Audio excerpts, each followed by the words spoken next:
In March 2026, the Strait of Hormuz closed. 20 million barrels of oil a day, gone. The world's most critical energy choke point suddenly, completely shut. Oil futures spiked, past $100 a barrel, then kept climbing to $120. Seoul declared a national energy emergency. Manila went into crisis mode. Tokyo started burning through emergency reserves. And in London, Paris, and New Delhi, governments held back-to-back meetings trying to figure out what to do next. Then, you look at Beijing. The lights were on. The factories were running. No emergency address, no rationing, no panic. And here is the thing that should make you stop. China imports more oil from the Middle East than India, Japan, and South Korea combined. So how were they the only ones who weren't panicking? Before you answer that, here's why this matters to you. What China quietly built over the last 20 years isn't just an energy strategy. It's a blueprint for how a nation converts vulnerability into power. And whether you're watching this from London, Lagos, or Los Angeles, the decisions made in Beijing are now reshaping who controls the global economy and the price of almost everything in your daily life. If the Middle East's oil disappears and China barely flinches, while everyone else staggers, the balance of power just shifted. Quietly, without a single shot fired. Here's what the news won't tell you. For years, the mainstream narrative was simple. China was dangerously exposed. Their explosive oil demand, growing faster than almost any other economy on Earth, made them a hostage to the Middle East. The Strait of Hormuz was a leash around their neck, and on paper that argument looked airtight. In 2025, China was the world's largest oil importer, nearly 3.6 billion barrels a year. Over 52% of it came from the Middle East, Saudi Arabia, Iraq, the UAE, Iran. Tanker after tanker, every single day, threading through Hormuz, then east through the Strait of Malacca. Two narrow choke points, both patrolled by the United States Navy. The analysis was clean. Cut those straits, cut China. But that analysis was measuring China's exposure in 2025 without asking the more important question.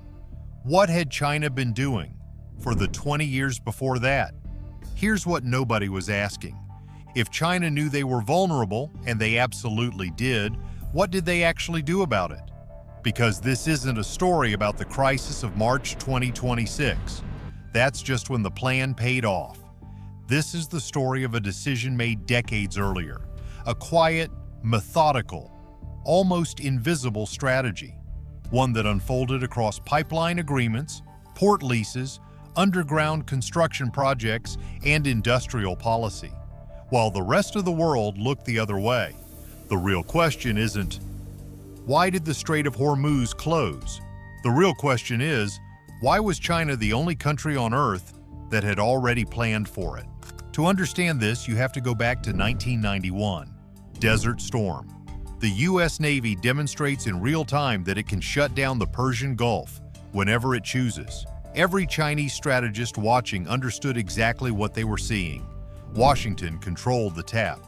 And that same year, China crossed a quiet but critical threshold. After decades as a net oil exporter, and they became a net oil importer. The trajectory was obvious. Within a decade, China would be drinking from the same Middle Eastern straw as everyone else. And the country holding that straw had just shown the world it could pinch it shut at will. Then 2003, Iraq. And this time, the lesson wasn't just about oil flow, it was about regime change, about the willingness of the United States to redraw the map of the Middle East whenever it served American interests. Chinese leadership gave the fear a name.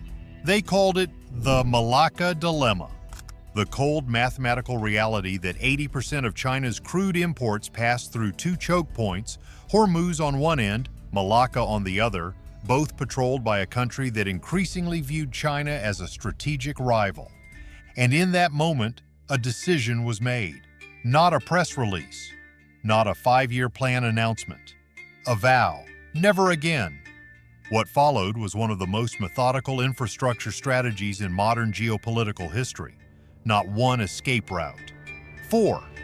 The first, the Northern Pipeline. While the world was distracted in Iraq and Afghanistan, China quietly signed energy agreements with Russia. The result was a steel artery running thousands of miles from the Siberian wilderness directly into northeastern China. Not a single drop of oil touches salt water.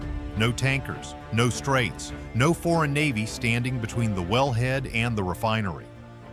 Then in 2019, the Power of Siberia gas pipeline came online. By 2025, Russia's Gazprom was delivering 38.8 billion cubic meters of gas directly into China, exceeding its own contractual targets. And when Western sanctions cut Russia off from European customers in 2022, Moscow had exactly one serious buyer left with the infrastructure already in place: China. Suddenly, they were getting Russian energy at a discount, paid in yuan, on their terms. The second, the Western Corridor.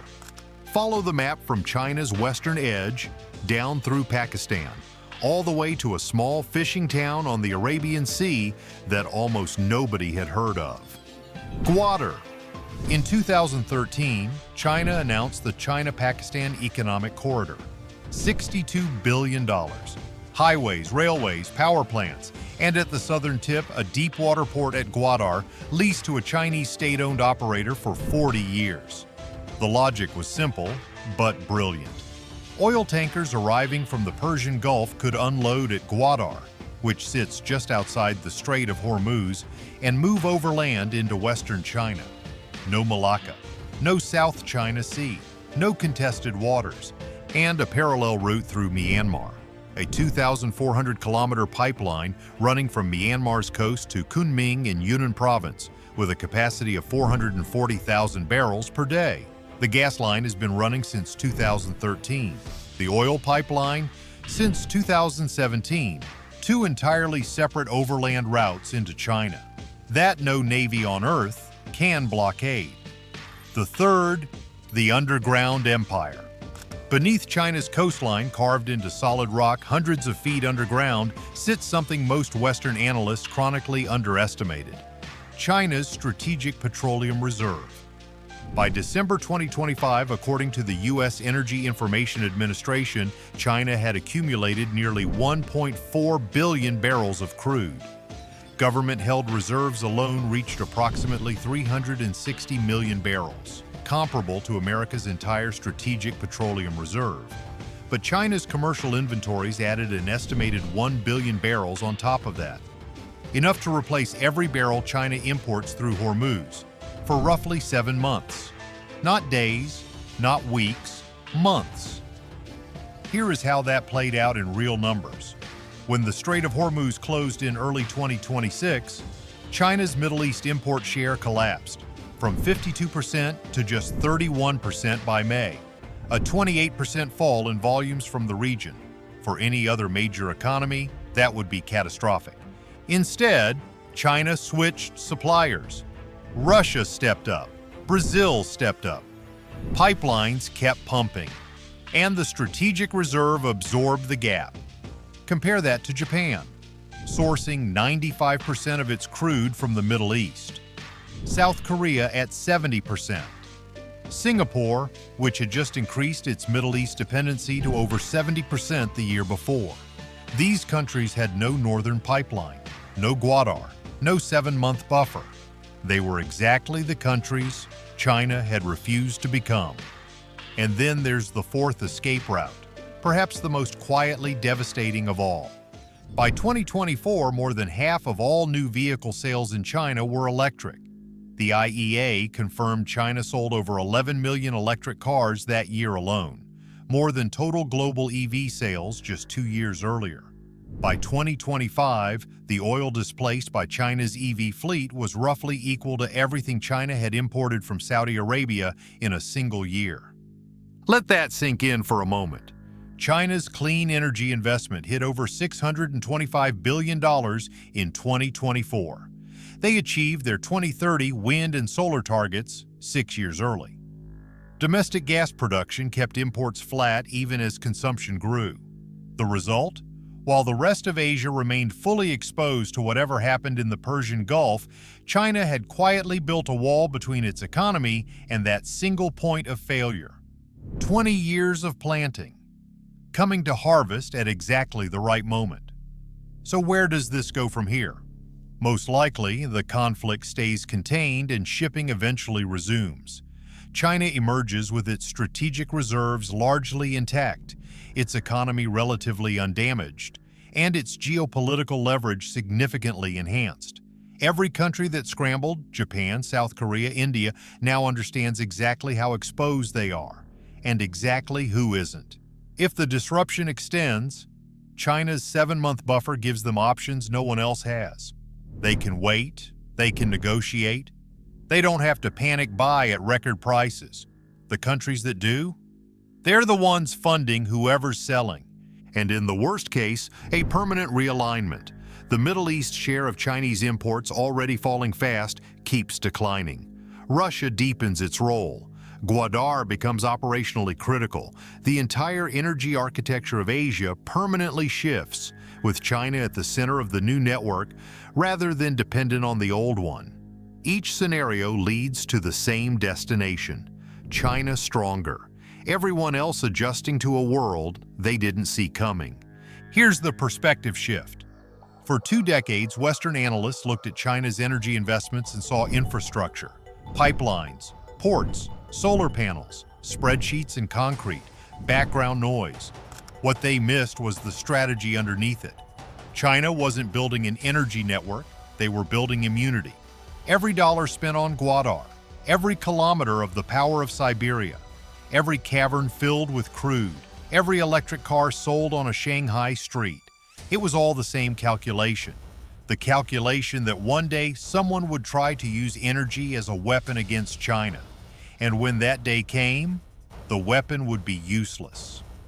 The uncomfortable truth? China told everyone what they were doing. The pipeline agreements were public. The port leases were public. The reserve construction was public. The renewable targets were public. Nobody connected the dots. Because it was slow. Because it was boring. Because infrastructure doesn't trend. Until March 2026, when the strait closed and the dots connected themselves. The real lesson here isn't about oil, it's about time horizons. While governments planned in 4-year election cycles, China planned in 20-year arcs. While others debated pipeline permits for a decade, China built them. While the world set climate targets that kept slipping, China installed the infrastructure to actually meet them. And now, sitting on 1.4 billion barrels powered by Russian gas supplied through a Pakistani port and a Myanmar pipeline, Beijing is watching the rest of the world learn a very expensive lesson. The most dangerous geopolitical move isn't the loud one. It's not the invasion or the sanction or the diplomatic incident that dominates headlines for a week and then disappears. The most dangerous move is the one that takes 20 years. So here's what I want to leave you with tonight. What 20-year chess move is already 5 years in right now? Quietly, patiently, with no headlines, that the world won't understand until it's already over? Drop your answer in the comments. Thank you for watching.